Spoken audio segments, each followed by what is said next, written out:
Kami mohon untuk mikrofonnya dan videonya di mute sehingga tidak mengganggu kelancaran kajian kita. Kemudian apabila ada pertanyaan silahkan ditulis di chat room sehingga nanti setelah kajian saya sebagai host akan menyampaikan kepada Ustadz untuk kemudian Ustadz menjawabnya. Demikian kiranya silahkan Ustadz untuk memulai. Silahkan Ustaz. Assalamualaikum warahmatullahi wabarakatuh. Bismillahirrahmanirrahim. Innal hamdalillah nahmaduhu wa nasta'inuhu wa nastaghfiruh wa na'udzu billahi min shururi anfusina wa sayyiati a'malina. Man yahdihillahu fala mudilla lahu wa man yudlil fala hadiya lahu. Ashhadu an la ilaha illallah wahdahu la syarika lahu wa ashhadu anna Muhammadan abduhu wa rasuluh. Ya ayyuhalladzina amanu taqullaha haqqa tuqatih wa la tamutunna illa wa antum muslimun. Ya ayyuhan nasu taqu rabbakumul ladzi khalaqakum min nafsin wahidah wa khalaqa minha zawjaha wa batha minhuma rijalan katsiran wa nisaa'a wattaqullaha alladzi tasaaluna bihi wal arham innallaha kana 'alaikum raqiba. Ya ayyuhalladzina amanu taqullaha wa qulu qawlan sadida yuslih lakum a'malakum wa yaghfir lakum dhunubakum wa man yuti'illaha wa rasulahu faqad faza fawzan 'azima. Amma ba'd, fa inna asdaqal hadits kitabullah wa ahsanul hadi hadyu Muhammadin sallallahu alaihi wa ala alihi wasallam wa syarrul umuri muhdatsatuha wa kullu muhdatsatin bid'ah wa kullu bid'atin dhalalah wa kullu dhalalatin finnar. Alhamdulillah, kita bersyukur pada Allah Subhanahu wa taala pada hari ini, hari Ahad 22 Rabiul Awal 1442 Hijriah, kita dimudahkan oleh Allah Subhanahu wa taala untuk duduk bersama mengkaji kembali ayat-ayat suci Al-Qur'an dan hadis-hadis Rasul sallallahu alaihi wa ala alihi wasallam. Salawat dan salam semoga selalu Allah berikan kepada Nabi kita Muhammad sallallahu alaihi wa ala alihi wasallam, pada keluarga beliau, para sahabat, serta orang-orang yang mengikuti beliau sampai hari kiamat kelak. Dengan nama-nama Allah yang husna dan sifat-sifatnya yang mulia, kita berdoa, Allahumma inna nas'aluka ilman nafi'an wa rizqan tayyiban wa amalan mutaqabbala. Wahai Allah, sesungguhnya kami mohon kepada Engkau ilmu yang bermanfaat, rezeki yang baik, dan amal yang diterima. Allahumma amin. Ahibati hafizakumullah, kaum muslimin yang saya cintai karena Allah, semoga Allah Subhanahu wa taala selalu menjaga kita, terutama keluarga Pak Dodi dan juga Kak Akhyar yang saya muliakan. Semoga kita senantiasa dijaga oleh Allah Subhanahu wa taala. Ahibati hafizakumullah taala, kaum muslimin yang saya cintai karena Allah, semoga Allah Subhanahu wa taala selalu menjaga kita. Pada kesempatan kali ini kita membicarakan poin yang sangat teramat penting. Ya, sangat teramat penting. Bahkan bisa dikatakan inilah inti dari ajaran Islam. Inilah inti dari ajaran Islam. Tema yang kita angkat adalah konsekuensi dari syahadat la ilaha illallah. Konsekuensi dari syahadat la ilaha illallah. Kalau kita membicarakan syahadat la ilaha illallah, maka kita akan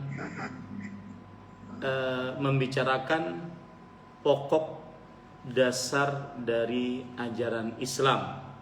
Karena syahadat la ilaha illallah ini bagaikan pohon atau akar pohon, maksud saya akar pohon, yang mana sebuah pohon tidak pernah akan tumbuh tanpa akar. Sebuah pohon tidak pernah akan tumbuh tanpa akar.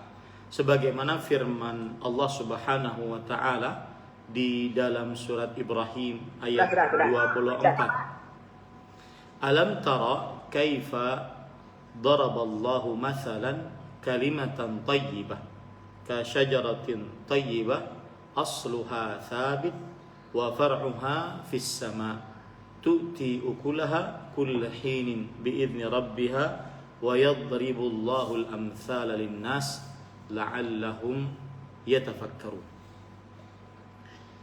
Yang artinya, apakah kamu tidak memperhatikan bagaimana Allah Subhanahu wa taala membuat perumpamaan sebuah ucapan yang baik seperti sebuah pohon yang baik,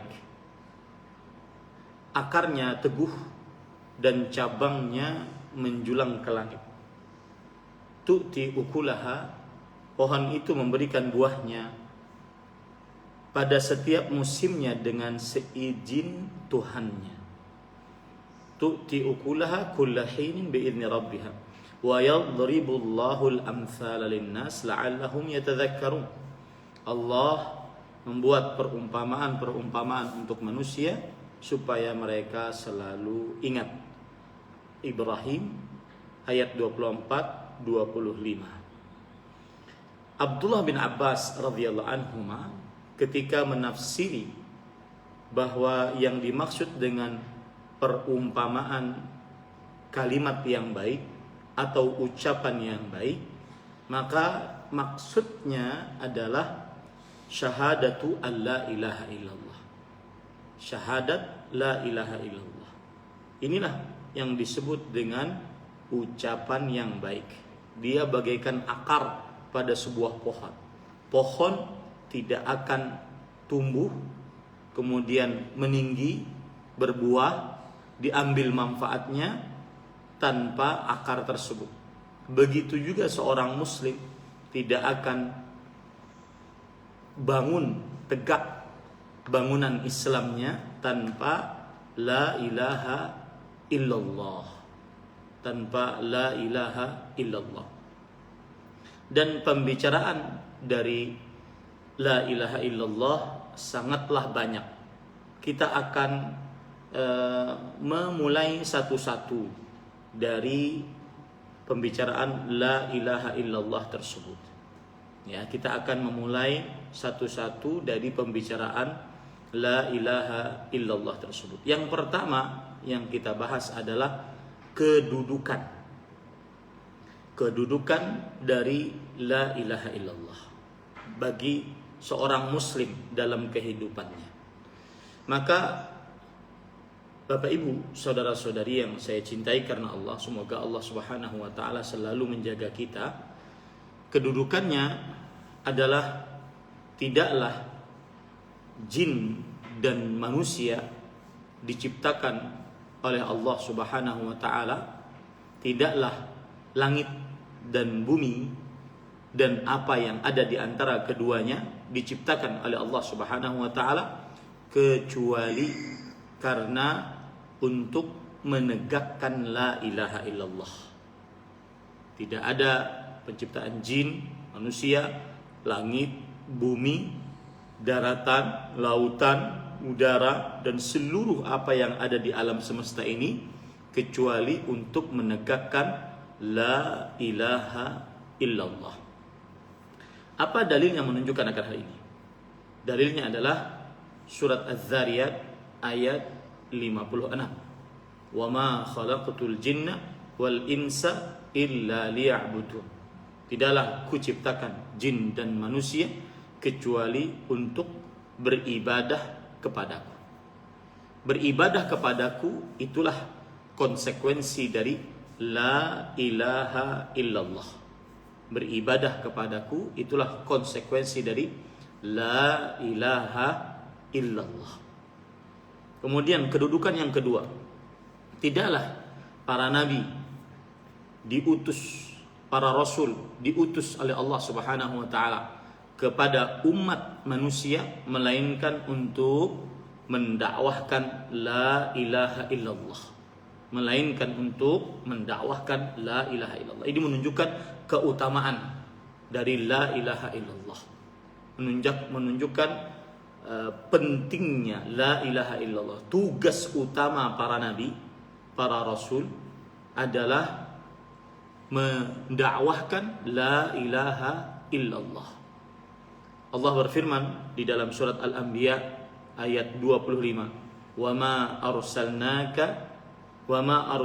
min qablika min rasulin illa nuhi ilai annahu la ilaha illa ana fa'budun."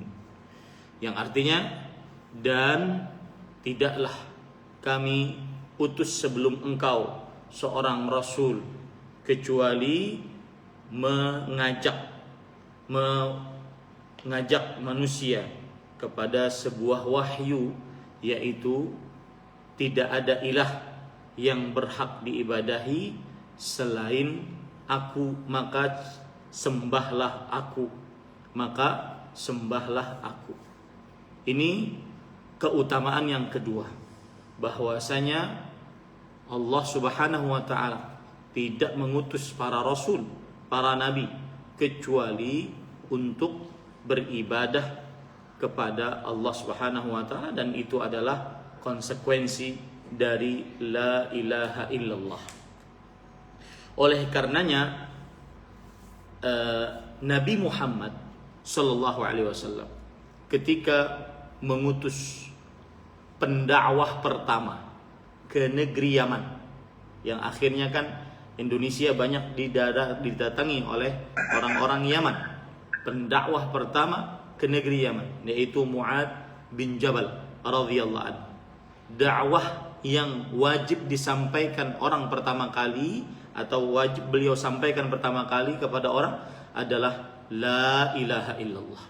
Dalam hadis riwayat Imam Ahmad dalam kitabnya Al-Musnad, Imam At-Tirmidzi dalam kitabnya Al-Jami', Imam Abu Daud, Imam An-Nasai dalam kitabnya As-Sunan, bahwa Rasulullah sallallahu alaihi wasallam bersabda kepada Mu'adz bin Jabal ketika beliau mengutus ke negeri Yaman, "Innaka ta'ti qauman min ahlil kitab."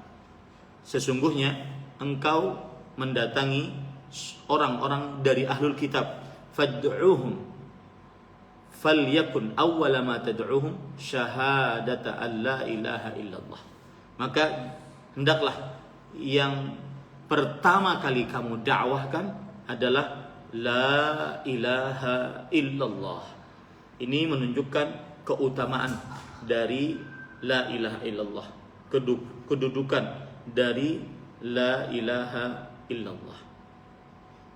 Kemudian ahibati hafizakumullah taala, jangankan rasul dari manusia, ini yang ketiga ya, rasul dari para malaikat alaihimus salatu wassalam, mereka diutus oleh Allah Subhanahu wa taala untuk menyampaikan wahyu. Wahyu yang pertama adalah la ilaha illallah, sebagaimana disebutkan oleh Allah dalam surat An-Nahl ayat 2, yunazzilul malaikata birruh min amrihi ala man yasha'u min ibadihi an anziru annahu la ilaha illa ana fattaqun. Yang artinya Allah Subhanahu wa taala menurunkan para malaikat membawa perintahnya, diwahyukan kepada siapa yang dikehendakinya dari hamba-hambanya, agar menyeru bahwa la ilaha illa ana fattaqun, tidak ada ilah yang hak selain aku, maka bertakwalah kepadaku. Ini menunjukkan bahwasanya kedudukan dan keutamaan dari la ilaha illallah, kedudukan dan keutamaan dari la ilaha illallah. Kemudian yang keempat, kedudukan dan keutamaan dari la ilaha illallah, bahwa dia adalah tingkatan iman yang paling tinggi. tingkatan iman yang paling tinggi. Sebagaimana disebutkan oleh Rasulullah sallallahu alaihi wasallam dalam hadis riwayat Imam Muslim dengan sanadnya sampai kepada Abu Hurairah radhiyallahu anhu. Rasulullah sallallahu alaihi wasallam bersabda, "Al-iman bid'un wa sab'una syu'batan." Dalam riwayat yang lain, "Au bid'un wa sittuna syu'batan, fa afdaluha qaulu la ilaha illallah." Yang artinya iman itu 60 lebih bagiannya, atau dalam riwayat yang lain 70 lebih cabangnya. Dan cabang keimanan yang paling utama adalah ucapan la ilaha illallah. La ilaha illallah. Kemudian yang kelima, kalau tidak salah ya, hitungannya mohon maaf kalau seandainya ada yang salah. Yang kelima yaitu la ilaha illallah adalah zikir yang paling utama yang dibaca oleh para nabi alaihi wassalatu wassalam, sebagaimana disebutkan dalam hadis riwayat Imam Malik dalam kitabnya Al-Muwatta dengan sanadnya sampai kepada Talhah bin Ubaidillah ibnu Kariz radhiyallahu an, bahwa Rasulullah sallallahu alaihi wasallam bersabda, "Afdhalud du'a du'a yaumi Arafah, wa afdalu ma qultu ana wan nabiyyuna min qabli la ilaha illallah wahdahu la syarikalah." Doa paling utama adalah berdoa pada hari Arafah tanggal 9 Dzulhijjah, dan doa zikir yang paling utama yang aku ucapkan dan nabi-nabi sebelumku mengucapkannya adalah ucapan la ilaha illallah wahdahu la syarikalah lahul mulku wa lahul hamdu wa huwa ala kulli syai'in qadir. Maka saya nasihatkan untuk diri saya pribadi, Bapak, Ibu, saudara-saudari yang dimuliakan oleh Allah Subhanahu wa taala, sering-sering berzikir dengan la ilaha illallah. La ilaha illallah. Karena dia adalah seutama-utama zikir dan juga seutama-utama amal baik. Seutama-utama amal baik. Sebagaimana hadis riwayat Imam Ahmad di dalam kitabnya Al-Musnad dari Abu Dzar radhiyallahu anhu, bahwa Abu Dzar berkata, "Ya Rasulullah, ausini." Wahai Rasulullah, berikan aku wasiat. Kemudian Rasulullah sallallahu alaihi wasallam bersabda, "Idza amilta sayyi'atan fa'atbi'ha hasanatan tamhuha." Jika engkau mengerjakan sebuah dosa, maka ikutilah dosa tersebut dengan perbuatan baik. Niscaya perbuatan baik tersebut akan menghapuskan dosa tersebut. Kemudian Abu Dzar radhiyallahu anhu berkata lagi, "Ya Rasulullah, aminal hasanati la ilaha illallah." Wahai Rasulullah, apakah termasuk amal kebaikan la ilaha illallah? Maka kata Rasulullah sallallahu alaihi wasallam, "Hiya afdalul hasanat." Dia adalah hasanah yang terbaik. La ilaha illallah adalah hasanah yang terbaik. Bapak, Ibu, saudara-saudari yang dimuliakan oleh Allah Subhanahu wa taala, kalau kita runut ayat Quran, hadis Rasul sallallahu alaihi wasallam, maka tidak akan pernah selesai kita menyebutkan keutamaan la ilaha illallah. Terakhir, saya hanya ingin mengatakan salah satu kedudukan dan ketinggian la ilaha illallah, cukuplah dia sebagai rukun pertama dan paling utama dari rukun Islam, yang mana Islam seseorang tidak akan sempurna kecuali dengan mengucapkan la ilaha illallah dan mengerjakan syahadat la ilaha illallah. Bapak, Ibu, saudara-saudari yang dimuliakan oleh Allah Subhanahu wa taala, hadis riwayat Bukhari dan juga Muslim dari sahabat Nabi Abdullah bin Umar radhiyallahu anhuma, bahwa Rasulullah sallallahu alaihi wasallam bersabda, "Bunyal Islamu ala khams." Islam dibangun di atas 5 perkara. Syahadati an la ilaha illallah wa anna Muhammadan Rasulullah, wa iqamis salah, wa ita'iz zakah, wa shaumi Ramadan, wa hajjil bait. Islam dibangun di atas 5 perkara. Bersyahadat la ilaha illallah dan bersyahadat Muhammad Rasulullah. Mendirikan sholat, membayar zakat, berpuasa pada bulan Ramadan, berhaji ke Baitullah. Itulah sedikit dari kedudukan, keagungan la ilaha illallah. Poin kedua yang ingin kita bicarakan, makna la ilaha illallah. Ada sebagian orang yang mengartikan la ilaha illallah dengan tiada Tuhan selain Allah. Ada lagi yang mengartikan la ilaha illallah dengan tiada pencipta selain Allah. Maka makna yang sempurna dari la ilaha illallah, arti yang sempurna dari la ilaha illallah adalah tiada ilah yang hak selain Allah. Atau boleh kita katakan tiada Tuhan yang hak selain Allah. Atau boleh kita katakan tiada sesembahan yang hak selain Allah. Itu adalah makna yang sempurna dari la ilaha illallah. Sedangkan makna dari la ilaha illallah dengan makna atau dengan arti tiada Tuhan selain Allah begitu saja, maka ini kurang tepat, kurang sempurna.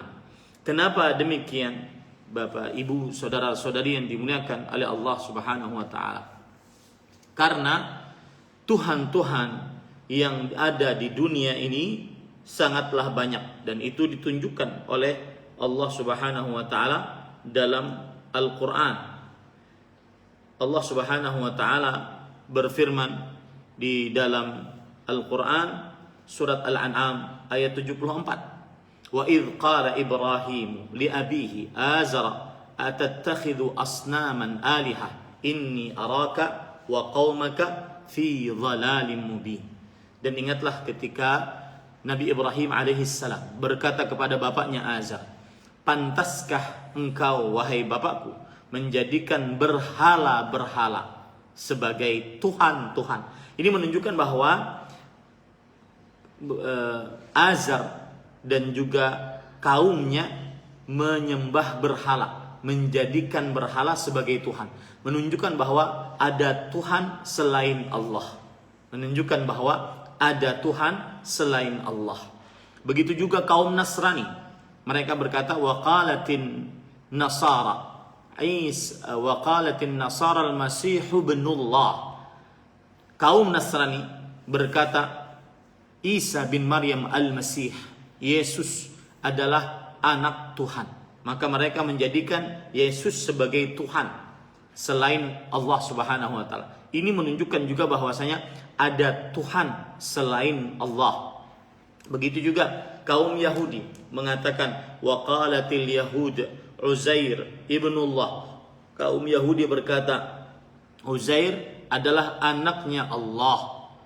Ini juga menunjukkan bahwa kaum Yahudi mempunyai Tuhan selain Allah. Berarti ada Tuhan selain Allah. Jadi kalau kita mengucapkan la ilaha illallah dengan arti tiada Tuhan selain Allah, maka ini kurang sempurna. Ini kurang sempurna. Belum lagi kaum yang beragama Hindu, beragama Buddha. Mereka menyembah patung, mereka menyembah berhala, mereka menyembah sapi. Belum lagi kaum musyrikin yang menyembah jimat, yang menyembah keris, yang menyembah pohon, yang menyembah kuburan, dan seterusnya. Berarti di dunia ini banyak Tuhan-Tuhan selain Allah Subhanahu wa taala. Tetapi Tuhan-Tuhan tersebut adalah Tuhan-Tuhan yang batil untuk disembah. Ya, hanya Allah Subhanahu wa taala yang hak. Makanya kita katakan tadi arti yang sempurna dari la ilaha illallah adalah tiada Tuhan yang hak selain Allah, atau tiada ilah yang hak selain Allah. Ilah itu artinya sembahan yang disembah. Tiada sesembahan yang hak disembah selain Allah. Itulah arti yang sempurna dari la ilaha illallah. Ya, dengan dalil surat Al-Hajj ayat 62. Allah Subhanahu wa taala berfirman, "Dzalika bi anna Allaha huwal haqq wa anna ma yad'una min dunihi huwal batil. Yang demikian itu karena sesungguhnya Allah adalah sembahan yang hak dan sesungguhnya apa yang mereka sembah selain Allah adalah sembahan yang batil. Makanya sekali lagi arti yang sempurna dari la ilaha illallah, ketika orang mengucapkan asyhadu an la ilaha illallah, saya bersyahadat bahwa tidak ada Tuhan yang hak selain Allah. Kenapa harus ada haknya? Karena tadi sudah saya jelaskan, di dunia ini berdasarkan Al-Quran, berdasarkan hadis Rasul, dan kemudian berdasarkan realita yang ada di dunia, banyak Tuhan-Tuhan selain Allah.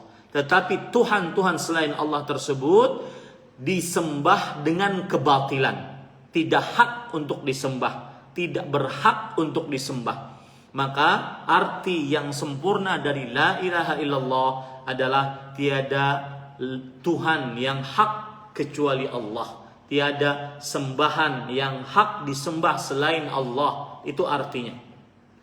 Ada lagi yang mengartikan bahwa la ilaha illallah adalah tiada pencipta selain Allah, tiada pencipta selain Allah. Maka ahibati hafizakumullahu ta'ala, ini juga kurang tepat. Kenapa tiada pencipta selain Allah? Kurang tepat arti dari la ilaha illallah. Karena orang-orang musyrik dari Arab jahiliyah seperti Abu Lahab, Abu Jahal, Umayyah bin Khalaf, dan seluruh pemimpin-pemimpin kemusyrikan dan orang-orang musyrik dari mulai zaman dahulu sampai sekarang, mereka juga meyakini tiada pencipta selain Allah. Ya, mereka meyakini tiada pencipta selain Allah.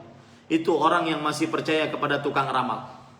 Itu orang yang masih percaya kepada sesaji di pohon ataupun sesaji di bawah rumah ataupun sesaji di bawah pelaminan, bubur habang, bubur putih. Dia meyakini bahwasanya tiada pencipta selain Allah. Tetap dia meyakini tiada pencipta selain Allah. Itu yang percaya kepada cincin-cincin keramat, keris-keris keramat, mandau-mandau keramat. Dia tetap meyakini Allah yang maha pencipta, Allah yang maha mengatur, Allah yang maha berkuasa. Dia meyakini itu. Maka lalu apa bedanya dengan kita yang tidak meyakini itu? Tiada pencipta selain Allah. Orang musyrik Arab jahiliyah, Abu Lahab, Abu Jahal, Umayyah bin Khalaf, dan seluruh dedengkot kekafiran dan kesyirikan meyakini adanya Allah, meyakini adanya pencipta yang menciptakan langit dan bumi. Lalu apa bedanya dengan Nabi Muhammad SAW dan ajarannya dan umatnya? Apa bedanya dengan mereka orang-orang musyrik? Kalau kita katakan arti la ilaha illallah, tiada pencipta selain Allah. Maka lihat, sekarang saya akan sebutkan beberapa dalil. Surat Al-Ankabut ayat 61 yang menunjukkan bahwa orang-orang musyrik, orang-orang Yahudi, Nasrani, Abu Lahab, Abu Jahal, Arab jahiliyah, mereka meyakini ada pencipta.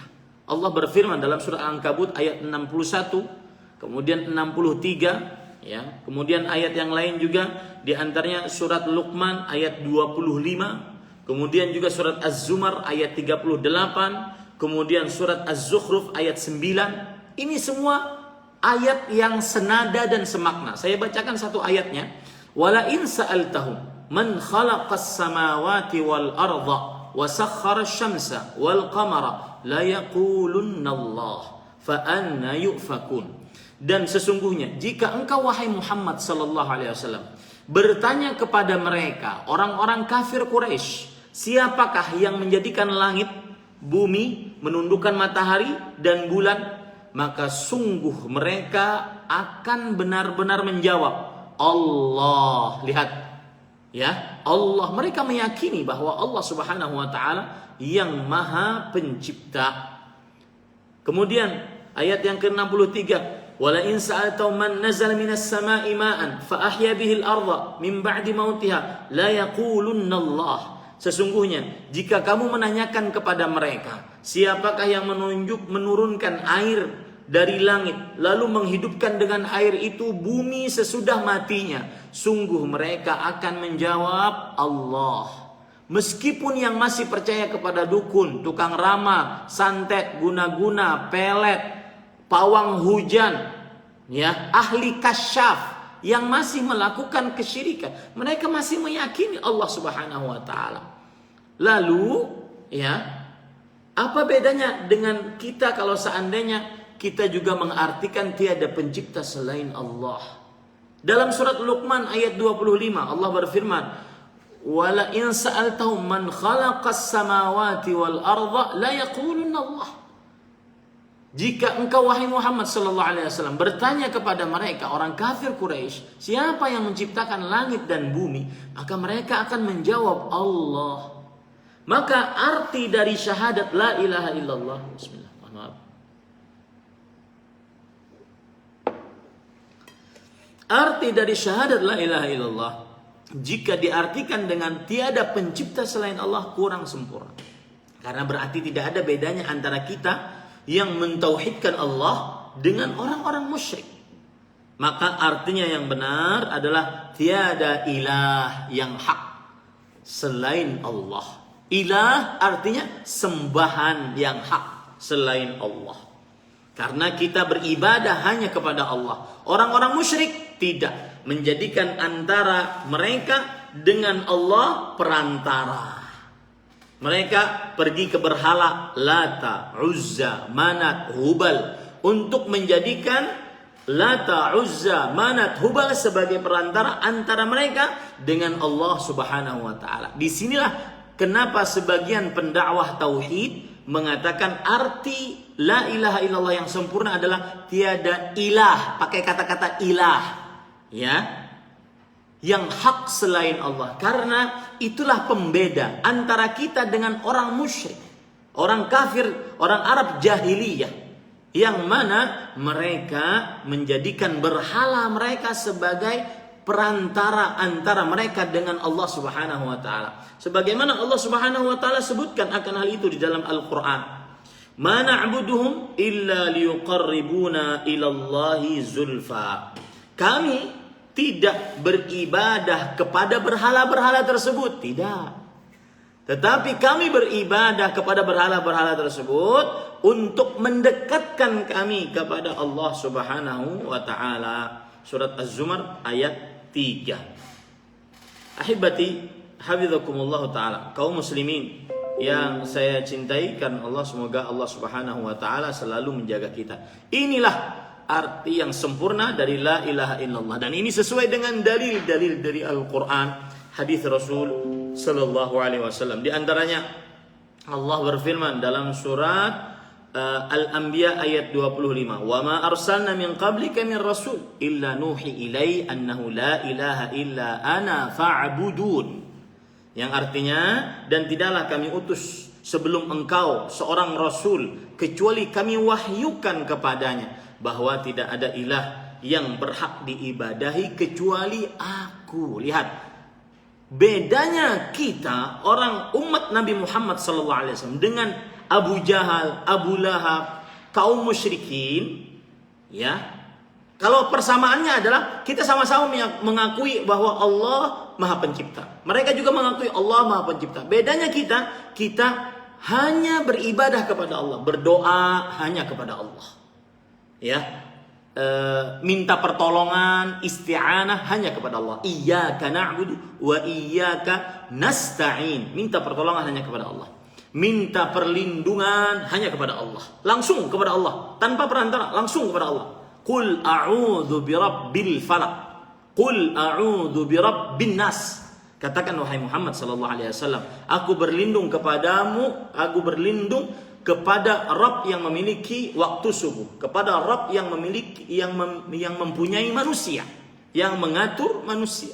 Langsung minta perlindungan kepada Allah, meminta pertolongan dalam keadaan yang sempit yang disebut dengan istighatsah, hanya kepada Allah, langsung kepada Allah tanpa harus perantara. Allah Subhanahu wa taala berfirman dalam surat Al-Anfal, "Idz tastaghitsuna rabbakum fastajaba lakum." anni mumiddukum bi alfi minal malaikati murdifin. Ingatlah ketika kalian beristighatsah kepada Rabb kalian. Ya, istighatsah kepada Allah. Istighatsah itu pertolongan dalam keadaan yang sempit. Minta pertolongan dalam keadaan yang sempit. Saat perang, saat musibah, saat wabah, saat pandemi COVID-19. Ya, tidak minta kecuali hanya kepada Allah. Tidak minta kepada makhluk. Apalagi hanya kepada foto makhluk. Tidak minta kepada makhluk. Ini Bapak Ibu, saudara-saudari yang dimuliakan oleh Allah. Sebab minta kepada Allah. Inilah dakwah para rasul. Inilah inti dakwah Nabi Muhammad SAW. Mengajak manusia beribadah hanya kepada Allah.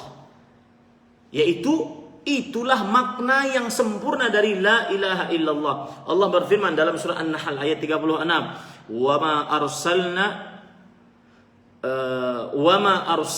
laqad ba'atsna fi kulli ummatin rasulan an i'budullaha wajtanibut taghut. Dan sungguh telah kami utus di setiap umat seorang rasul untuk menyeru, beribadahlah kepada Allah, la ilaha. Ya, beribadahlah kepada Allah, la ilaha illallah. Beribadah kepada Allah dan menjauhi sembahan-sembahan selain Allah. Jadi sekali lagi, Bapak Ibu saudara-saudari yang saya cintai karena Allah, semoga Allah Subhanahu wa taala selalu menjaga kita. Makna yang sempurna dari la ilaha illallah adalah tiada ilah yang hak selain Allah.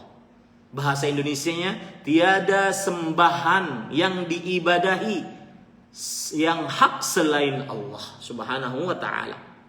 Taib, itu sudah 2 poin.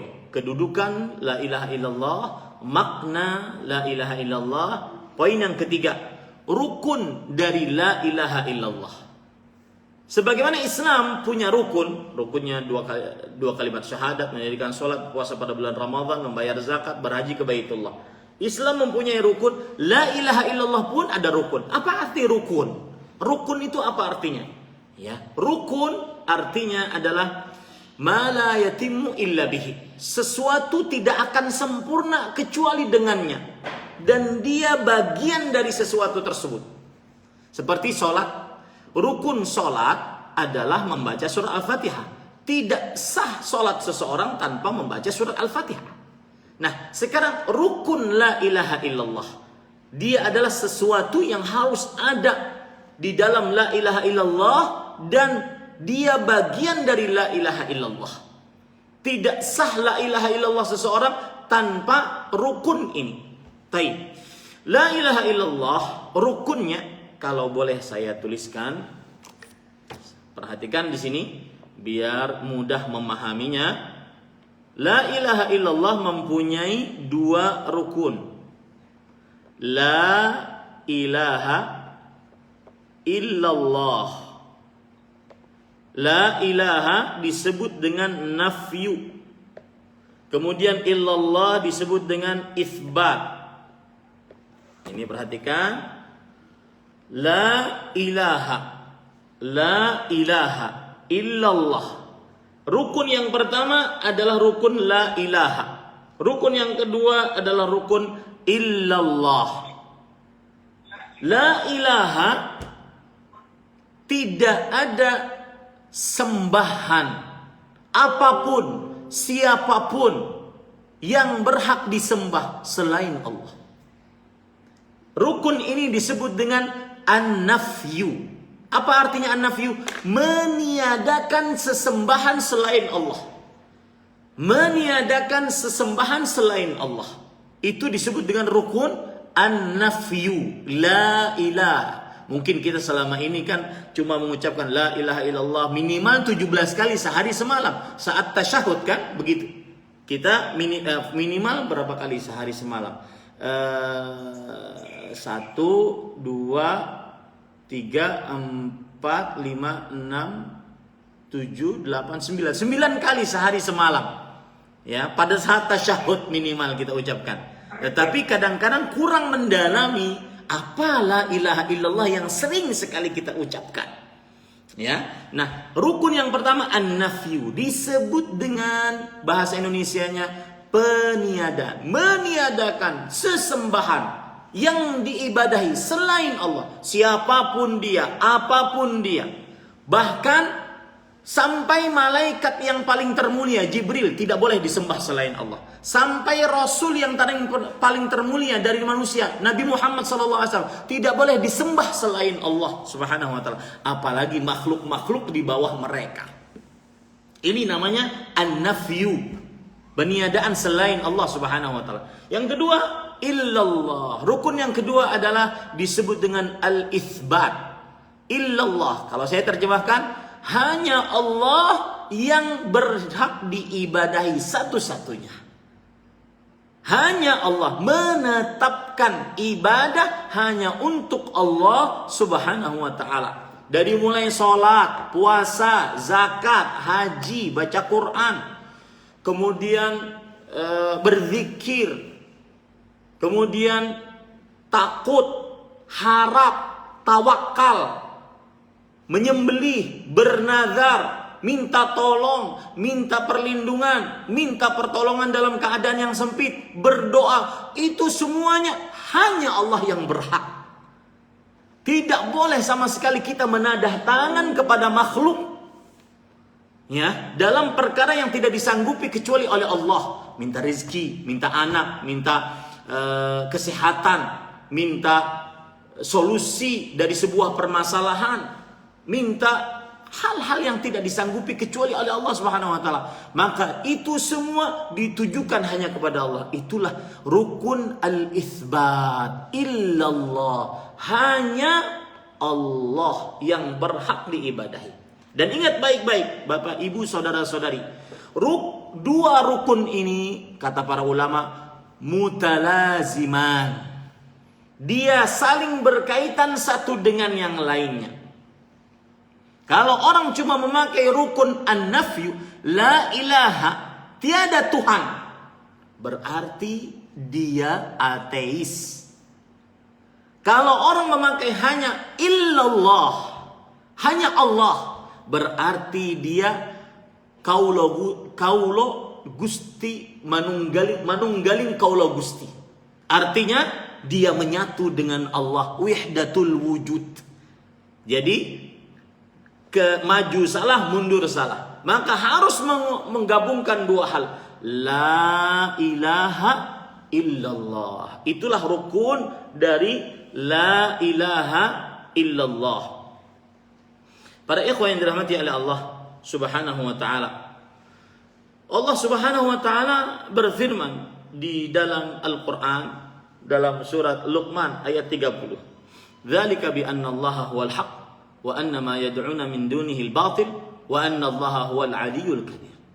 Yang demikian itu karena Allah Subhanahu wa taala adalah sembahan yang hak dan apa yang disembah selain Allah adalah sembahan yang batil, dan bahwa Allah Subhanahu wa taala Maha tinggi dan Maha besar. Itu arti dari atau rukun dari la ilaha illallah. Ya, rukunnya ada dua. An-nafyu, la ilaha, meniadakan sembahan selain Allah.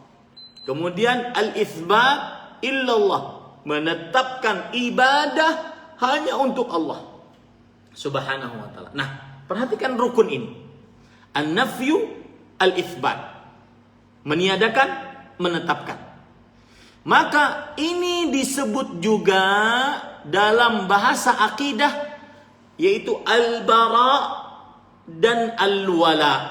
Al-bara dan al-wala, meniadakan sembahan selain Allah berarti kita wajib membenci kesyirikan dan pelaku-pelakunya. Wajib membenci kekafiran dan orang-orangnya. Wajib. Kenapa? Karena kita bersyahadat la ilaha illallah.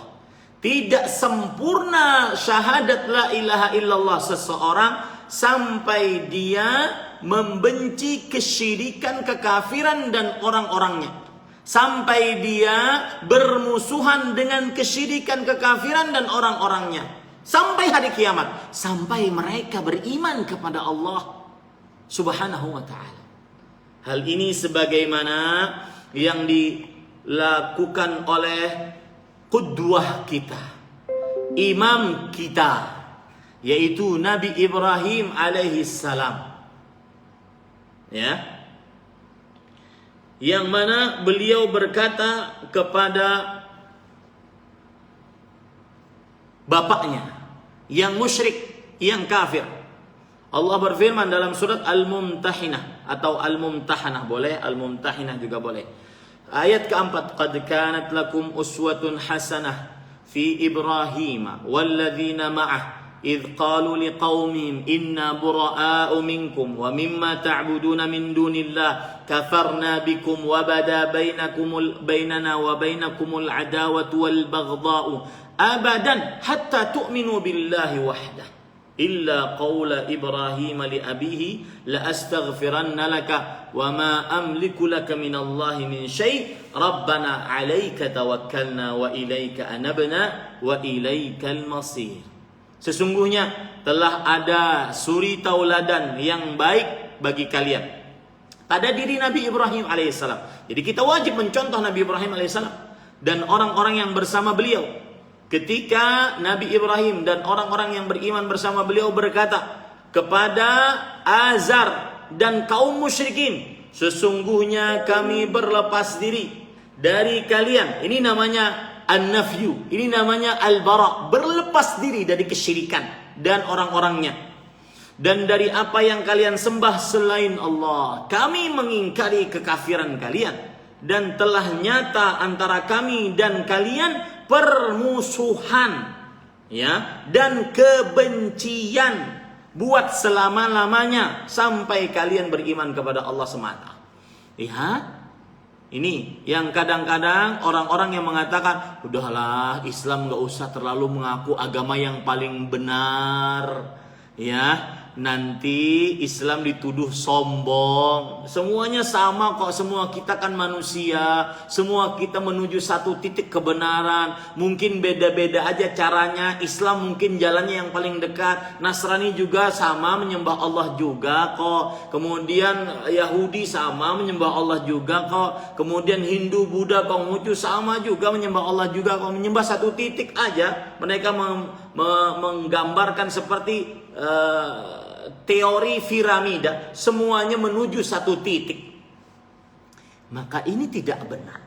Para ikhwan yang dirahmati oleh Allah Subhanahu wa taala, seorang muslim wajib membenci, ya, memusuhi segala macam jenis kesyirikan, kekufuran dan orang-orangnya.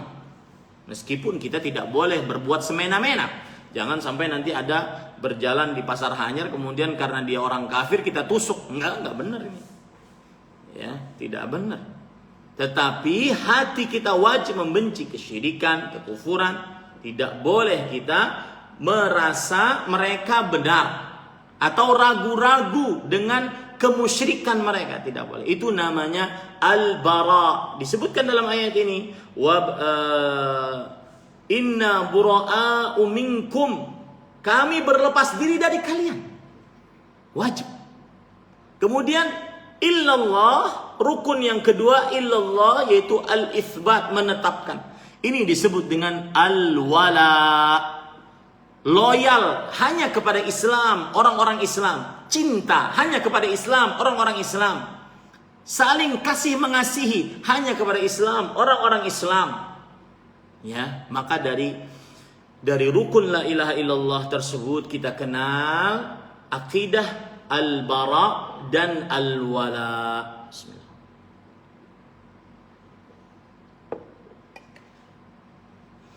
Kemudian ahibati hafizakumullah ta'ala, dari sini semua kita akhirnya sebenarnya sudah mengetahui konsekuensi syahadat la ilaha illallah. Ya, dari yang sudah saya sebutkan tadi, sebenarnya kita sudah mengetahui konsekuensi dari syahadat la ilaha illallah. Apa itu? Satu, menjadikan Allah satu-satunya yang berhak diibadahi. Segala macam ibadah apapun jenisnya hanya diberikan kepada Allah. minta tolong hanya kepada Allah. Doa hanya langsung kepada Allah. Langsung kepada Allah ya, tanpa perantara, ya. Tanpa ke orang soleh yang sudah meninggal dulu, langsung kepada Allah Subhanahu wa taala. Allah berfirman, "Wa qala rabbukum ud'uni astajib lakum." Rabb kalian berfirman, berdoalah kalian kepadaku, niscaya aku kabulkan kepada kalian. Ya, ini konsekuensi yang pertama yang sudah kita pelajari tadi. Bahwa orang yang mengucapkan syahadat la ilaha illallah, dia wajib menjadikan Allah satu-satunya yang berhak diibadahi. Segala macam jenis ibadah hanya diberikan kepada Allah Subhanahu wa taala. Dari mulai salat, puasa, zakat, haji, baca Quran, berdoa, berzikir, ya, minta tolong, isti'anah, minta perlindungan, istighatsah, minta pertolongan dalam keadaan yang sempit, istighatsah, isti'adzah, istighatsah, ya. Kemudian amalan-amalan hati, tawakal, khauf, rasa takut, raja, rasa harap, khasyah, inabah, semuanya amalan-amalan hati. Di antaranya juga menyembelih, kemudian bernazar, itu ibadah-ibadah hanya ditujukan kepada Allah. Tidak boleh riya, ingin dapat pujian dari manusia, tidak boleh mensyirikkan Allah, menduakan Allah dalam ibadah. Itu konsekuensi dari tauhid. Yang kedua yang sudah kita pelajari, konsekuensi dari tauhid adalah yaitu seseorang wajib berlepas diri dari kesyirikan dan pelaku-pelakunya. Berlepas diri dari kekafiran dan pelaku-pelakunya. Itulah konsekuensi dari la ilaha illallah. Kemudian konsekuensi yang ketiga dari la ilaha illallah adalah dia meyakini dengan seyakin-yakinnya, tidak boleh ada keraguan sedikit pun bahwa hanya Allah yang Maha Pencipta. Hanya Allah yang Maha Pencipta, Maha Pengatur, Maha Berkuasa. Makanya kita memuji Allah. Allah berfirman dalam surah Al-Fatihah, Alhamdulillahi Rabbil Alamin. Segala puji hanya milik Allah. Kenapa Allah yang paling patut dipuji? Ya, karena Rabbil Alamin, Rabbnya alam semesta, yang mengatur, mencipta, berkuasa. Maka ini berkaitan satu dengan yang lainnya. Perhatikan saya. Yang mencipta dialah yang paling pantas untuk diibadahi. Al-Imam Ibnu Katsir rahimahullah taala berkata, Al-Khaliqu li hadhihi al-asya' huwa al-mustahiqqu lil-ibadah. Yang mencipta dialah yang paling pantas untuk diibadahi. Ini konsekuensi yang ketiga. Meyakini bahwasanya Allah Subhanahu wa taala satu-satunya yang berhak untuk satu-satunya yang mencipta, mengatur, berkuasa. Tiada pencipta selain Allah, tiada pengatur selain Allah, tiada yang berkuasa selain Allah. Ya. Tidak ada sama sekali. Entah itu jin, maka kuasanya di bawah kuasa Allah. Entah itu benda keramat, maka kuasanya di bawah kuasa Allah Subhanahu wa taala. Sebagian orang percaya kepada pawang hujan, bisa menahan dan menurunkan hujan. Ini bertentangan dengan konsekuensi la ilaha illallah. Ya, ini bertentangan dengan konsekuensi la ilaha illallah. Sebagian orang percaya ada orang yang bisa menyembuhkan, maka ini bertentangan dengan konsekuensi la ilaha illallah. Sebagian orang ada yang percaya bahwa pantai selatan ada yang mengatur. Ini bertentangan dengan konsekuensi la ilaha illallah. Sebagian orang ada yang mengatakan Gunung Merapi ada kuncennya, ada yang mengatur kapan meletusnya Gunung Merapi, ada yang bisa menahan kapan meletusnya Gunung Merapi. Ini bertentangan dengan la ilaha illallah. Sebagian orang ada yang percaya bahwa siapa yang memakai cincin Sulaimani, cincin dari Nabi Sulaiman katanya, jarnya juga bang. Kemudian tongkat dari Nabi Musa alaihissalam yang disebut dengan tasbih kukah, katanya itu adalah tasbih yang kayunya diambil dari tongkat Nabi Musa alaihissalam. Siapa yang meyakini tasbih tersebut bisa menyembuhkan penyakit tanpa ada dalil dari Al-Quran dan tidak terbukti secara medis, maka ini bertentangan dengan konsekuensi syahadat la ilaha illallah. Siapa yang meyakini adanya sumur yang bisa menyembuhkan orang anak kecil yang sakit, ya, sumur tersebut di konon ceritanya sampai salurannya ke Zam-Zam. Selalu seperti itu. Selalu seperti itu. Sampai konon ceritanya sumur tersebut sampai ke Zam-Zam. Ini bertentangan konsekuensi dengan la ilaha illallah.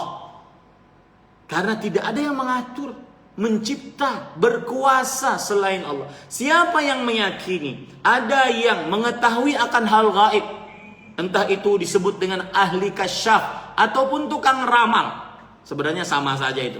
Ahli kasyaf, tukang ramal, ya. Maka ini bertentangan dengan konsekuensi syahadat la ilaha illallah, bahwa tiada pencipta, pengatur, berkuasa selain Allah. Karena Allah Subhanahu wa taala satu-satunya yang mengetahui akan hal gaib. Disebutkan dalam banyak ayat dalam Al-Quran dan hadis Rasul sallallahu alaihi wasallam yang sahih.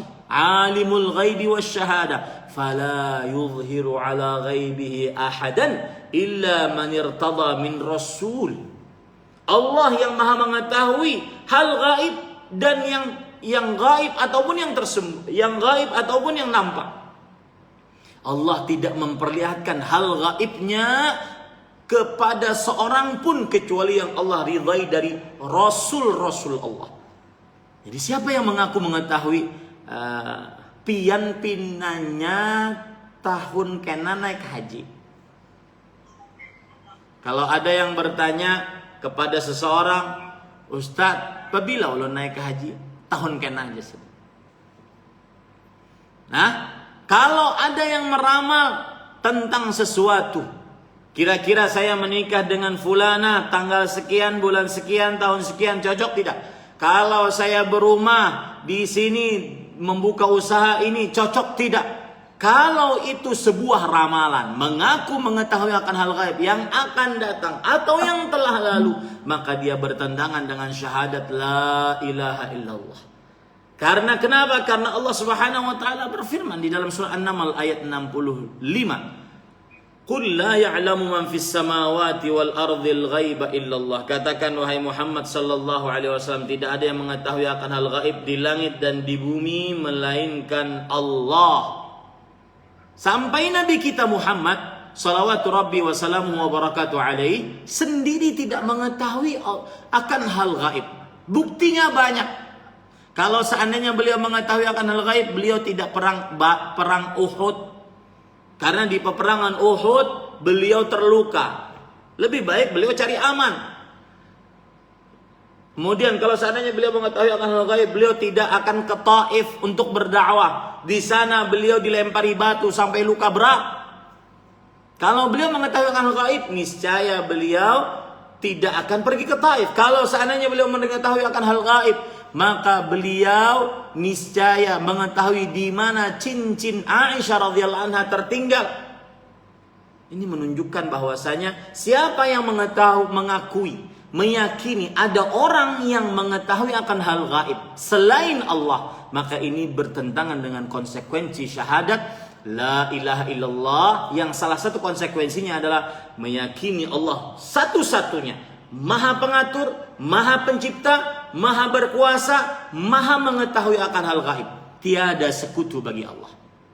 Yang keempat, konsekuensi dari la ilaha illallah adalah, yaitu seseorang meyakini bahwa Allah memiliki nama-nama yang husna,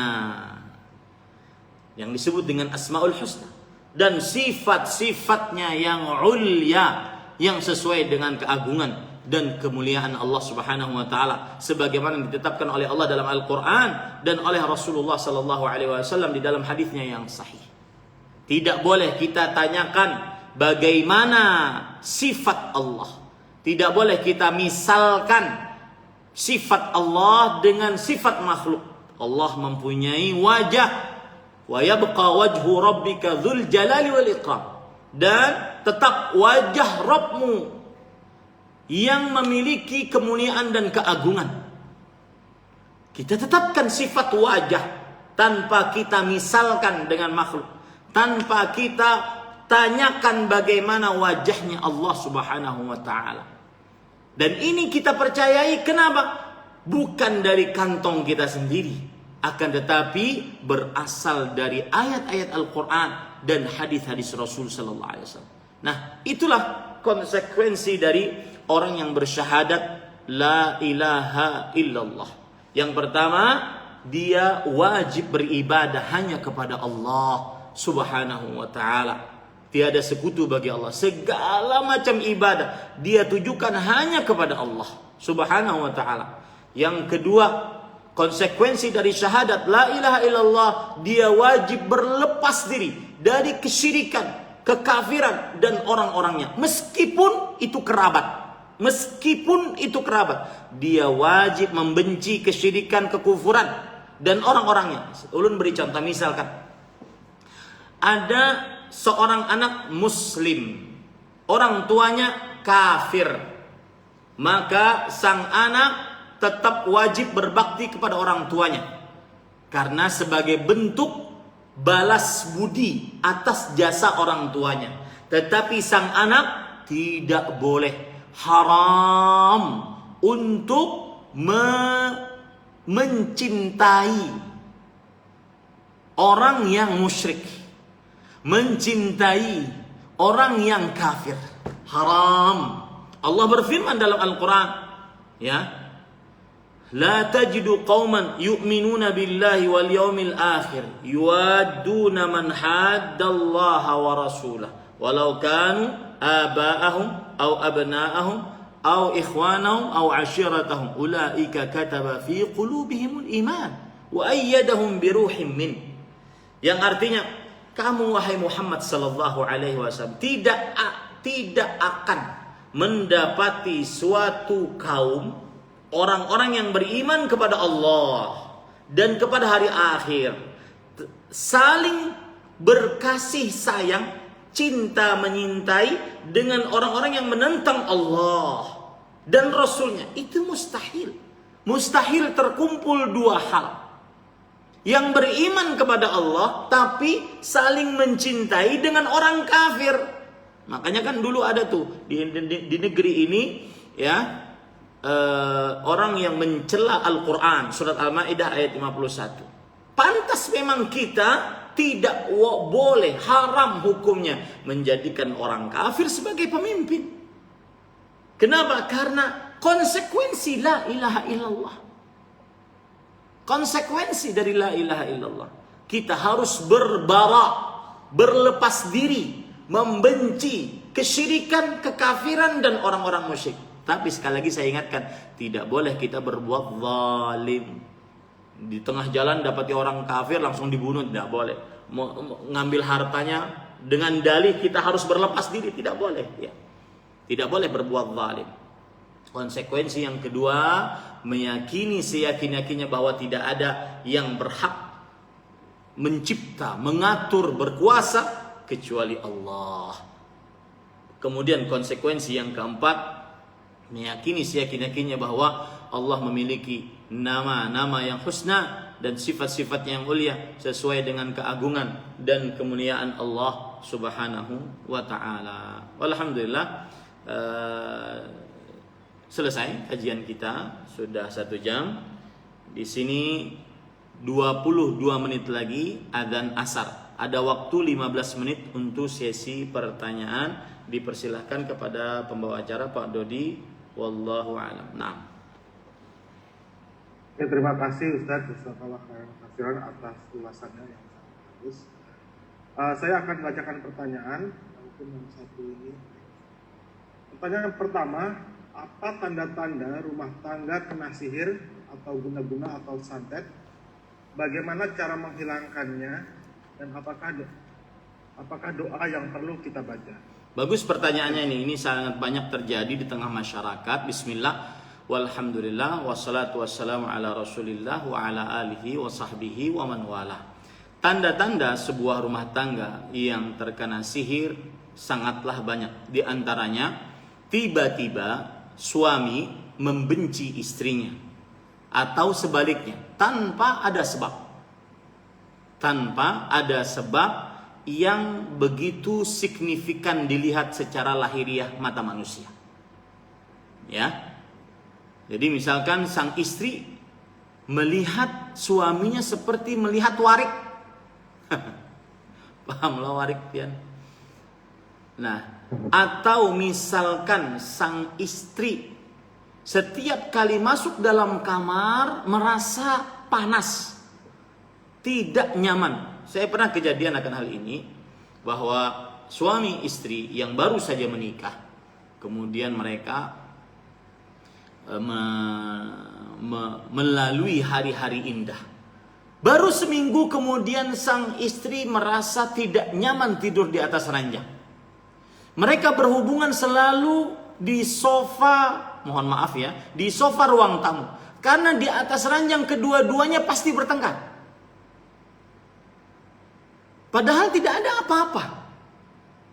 Maka mereka menghubungi saya, kemudian saya katakan, coba periksa kasurnya. Buka kasurnya. Ternyata benar. Kasurnya hasil pemberian seseorang, di dalamnya ada rajah-rajah. Nah, ini contoh-contoh rajah-rajah ini yang saya sering contohkan. Di antaranya ini. Ya, ini contoh rajah-rajah. Nah, ini contoh rajah-rajah. Nah, ini yang membuat mereka akhirnya tidak nyaman. Itu tanda yang pertama, yaitu terjadi kejanggalan di dalam rumah tangga tanpa sebab lahiriah yang bisa dibuktikan secara lahiriah. Kemudian tanda yang kedua adalah seseorang, baik suami atau istri atau anak-anak, dia tidak sholat. Yang asalnya sholat kemudian menjadi tidak sholat. Ini salah satu tanda besar seseorang terkena sihir. Karena sihir salah satu tujuan utamanya adalah menjauhkan suami istri dan menjauhkan ibadah kepada Allah Subhanahu wa taala. Allah berfirman dalam surat Al-Baqarah ayat 102, "Wa ma yu'allimani min ahadin hatta yaqula innama nahnu fitnatun fala takfur fayata'allamuna minhuma ma yufarriquna bihi bainal mar'i wa zawjihi." Dan mereka manusia belajar dari kedua malaikat yang diutus oleh Allah sebagai ujian untuk mengajarkan sihir kepada manusia.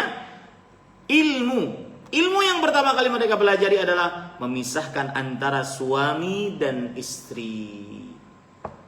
Tuh, dua, yaitu seseorang tadi tidak sholat.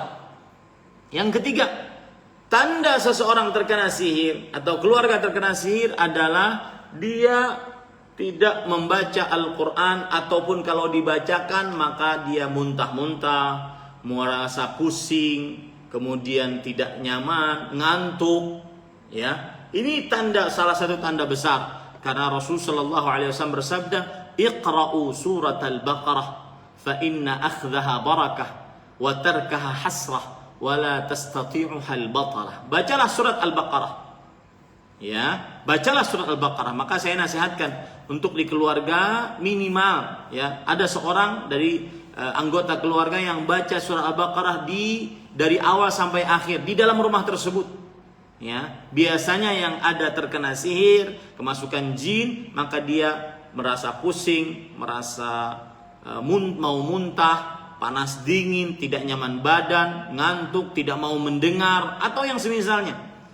Bacalah surah Al-Baqarah, sesungguhnya membacanya mendatangkan berkah, meninggalkannya mendatangkan kerugian, dan tukang sihir tidak akan sanggup melawannya. Itu adalah yang kedua. Makanya kalau di rumah kebanyakan televisinya cuma dangdutan, kebanyakan televisinya cuma ghibah-ghibah artis, ya, yang terdengar di televisi di rumah, bukan kajian-kajian. Maka ini dikhawatirkan rumah tersebut banyak sihir yang bisa sangat mudah masuk dan jin yang bisa sangat mudah masuk. Nah, ini beberapa tanda. Adapun cara mengobatinya ruqyah.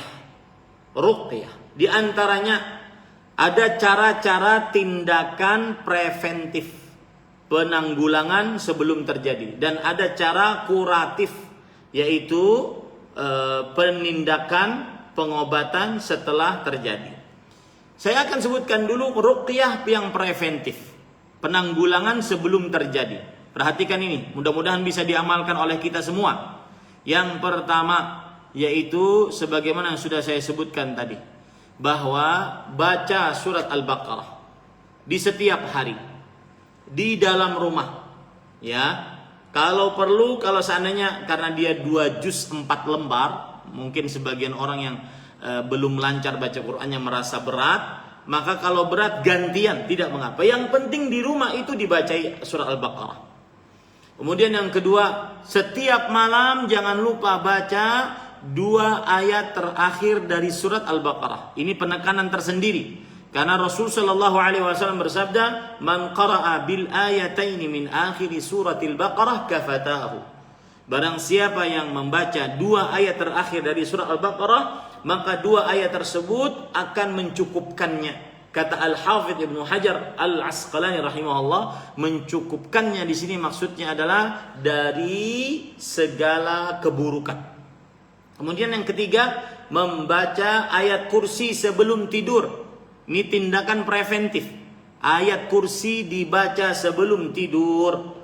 Rasulullah sallallahu alaihi wasallam membenarkan hadis dari Abu Hurairah radhiyallahu anhu yang beliau dapatkan dari iblis, bahwasanya jika kamu hendak tidur maka iqra'u Allahu la ilaha illallah. Bacalah ayat kursi Allahu la ilaha illahu al hayyul qayyum sampai selesai. Fa innahu la yazalu 'alaika minallahi hafidh wa la yaqrabuka syaitan. Masih saja ada malaikat yang menjagamu dan tidak akan ada satu jin pun yang bisa mengganggumu hatta tusbih, sampai waktu pagi. Ini 3 sudah ya. Yang keempat, membaca zikir-zikir keseharian seperti doa ketika keluar rumah. Bismillah, tawakkaltu 'ala Allah, la haula wala quwata illa billah. Doa ketika keluar rumah. Kata Rasulullah sallallahu alaihi wa alihi wasallam, barang siapa yang keluar rumah membaca doa tersebut, maka Allah akan pertama menjaganya. Faqad kufiyah wa wuqiyah, dia sudah dijaga oleh Allah, kemudian dicukupkan oleh Allah Subhanahu wa taala. Wuqiyah wa kufiyah wa wuqiyah. Ya, dijaga, dicukupkan oleh Allah Subhanahu wa taala. Ini bacaan bismillah, tawakkaltu 'ala Allah, la haula wala quwata illa billah. Di antaranya juga membaca saat mau makan dan minum, baca bismillah. Bismillah. Ya, saat mau makan dan minum. Ada riwayat yang disebutkan dari Abdullah bin Mas'ud radhiyallahu anhu, bahwasanya Abdullah bin Mas'ud radhiyallahu anhu, beliau berkata, "Inna lisyaitani," sesungguhnya syaitan, ada perkataannya, sebentar saya carikan. Sebentar saja.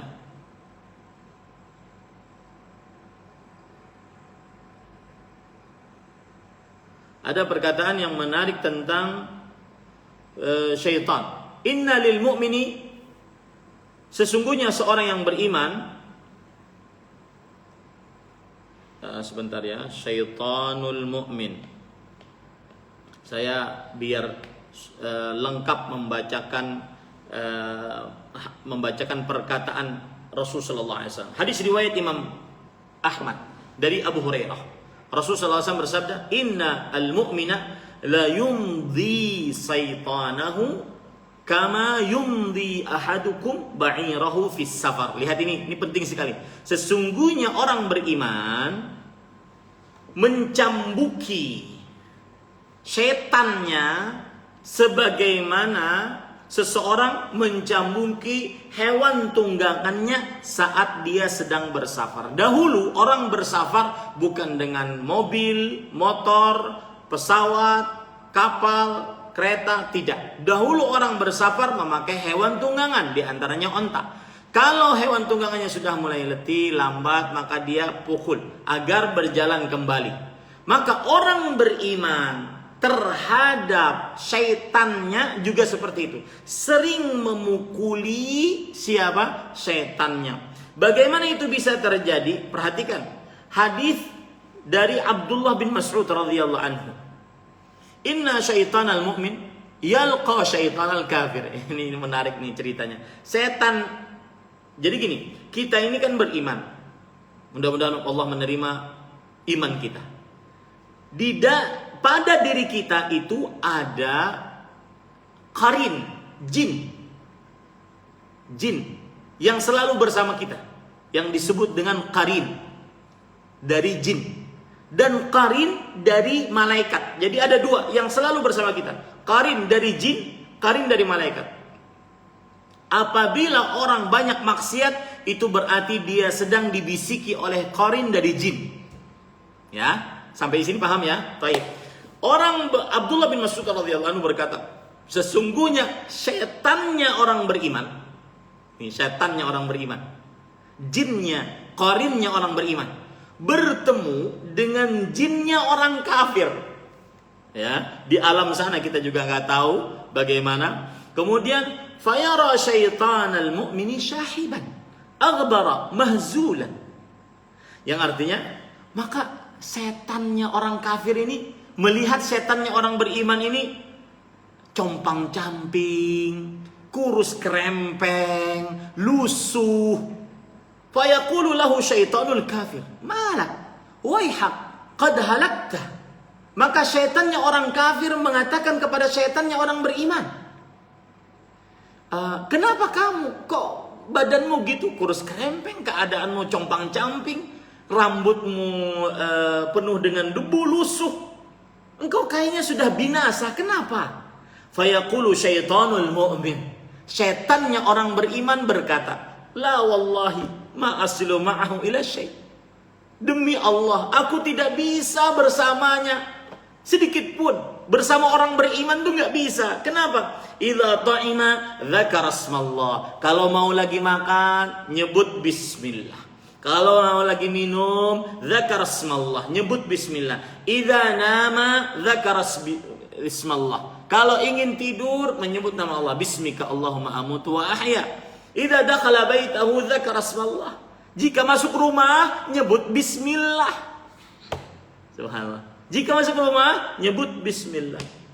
Kemudian setan itu yang menyebabkan dia akhirnya tidak dapat makan, tidak dapat tempat tinggal.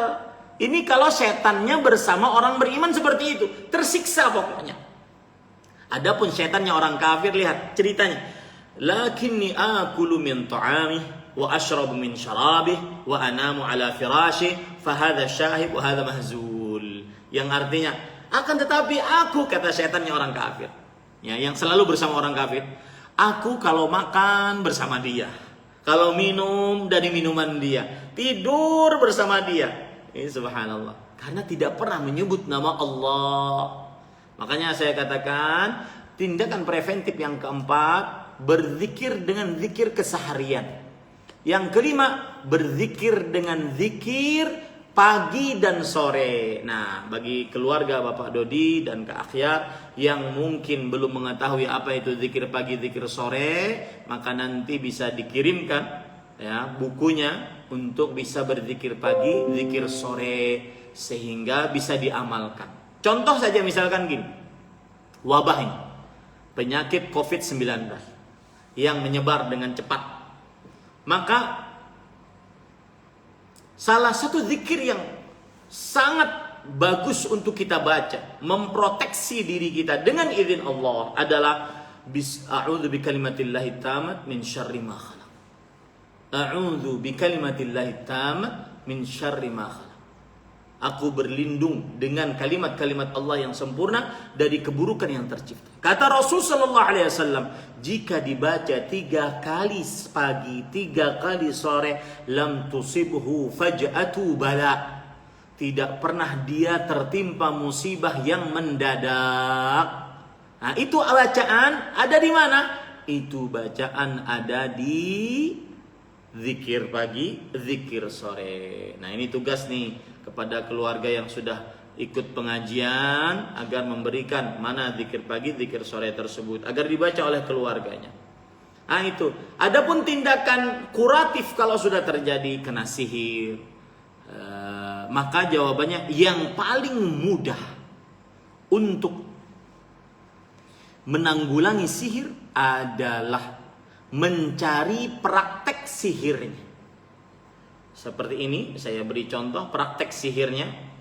Cari praktek-praktek sihirnya. Ya. Nih. Ini pasti selalu ada praktek sihirnya. Selalu ada. Entah itu disimpan di mana, di kuburan yang sudah tidak terpakai, di atas bubungan rumah, atau di mana saja. Biasanya orang yang menyihir selalu punya praktek itu. Itu cara paling mudah dengan izin Allah melepaskan kesihiran. Sebagaimana yang terjadi pada Rasul sallallahu alaihi wasallam. Ketika beliau mendapati diri beliau terkena sihir dalam hadis riwayat Bukhari dari Aisyah radhiyallahu anha. Datanglah 2 malaikat di sisi kepala, sisi kaki beliau. Beliau sedang tidur dan mimpinya para nabi adalah wahyu.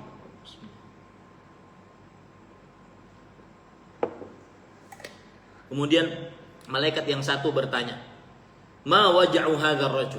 Malaikat yang ini menjawab, "Matbub." Orang ini kenapa orang ini? Sakit apa? Orang ini menjawab, dia kena sihir. Yang ini bertanya lagi, "Man tabbahu?" Siapa yang menyihir orang ini? Kemudian yang ini menjawab, "Labid bin Asam Az-Zuraqi." Seorang Yahudi bernama Labid bin Asam dari Bani Zuraik. Ya, dari Bani Zuraik. Fi madza? Nah, ini penting. Pada apa disihir? Fi mushtin wa musyatah. Bekas-bekas rambut yang ada di sisir Nabi Muhammad SAW dikumpulkan, dijampi-jampi.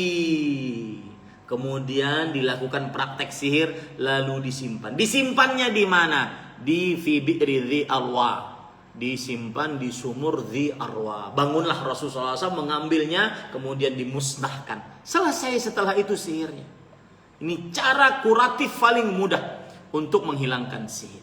Mencari praktek sihir tersebut. Ustadz, kalau seandainya Nabi Muhammad SAW kan ditolong para malaikat, kalau kita ditolong siapa? Maka jawabannya, kita punya Allah. Berdoa kepada Allah. Sholat malam. Gunakan waktu-waktu mustajab.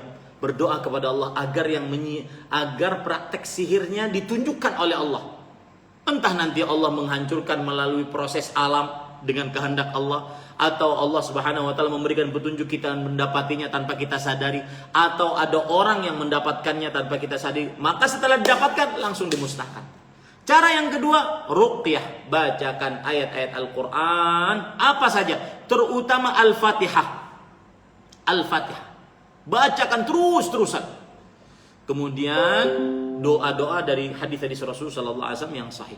Saya lupa tadi satu amalan yang luar biasa juga untuk melindungi dari pengaruh sihir dan jin yang paling kuat adalah membaca, kalau orang Banjar biasanya Al-Fatihah 4. Apa itu? Qul ya ayyuhal kafirun, qul huwallahu ahad, qul a'udzu birabbil falaq, qul a'udzu birabbin nas. Ini tindakan preventif paling kuat. Rasul sallallahu alaihi wasallam mengatakan, "Ma ta'awwadza muta'awwidzun bimithlihin."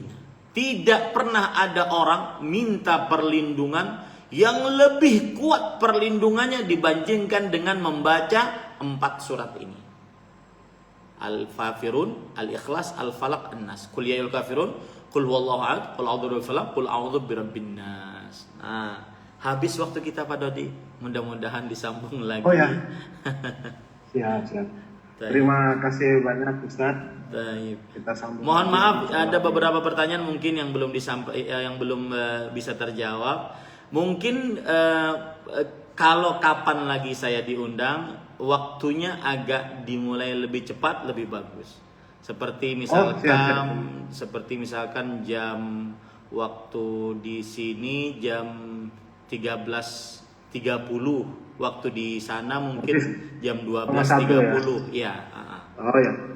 Oke. Jadi pertanyaan bisa lebih banyak. Ya, makasih banyak Ustaz, jazakallah khairan. Mungkin dibaca doa penutup majelis dan kemudian kita selesaikan kajian kita. Kita berdoa kepada Allah Subhanahu wa taala di akhir majelis ini, semoga majelis ini mendatangkan ilmu yang berkah. Semoga seluruh keluarga kita diwafatkan di atas la ilaha illallah.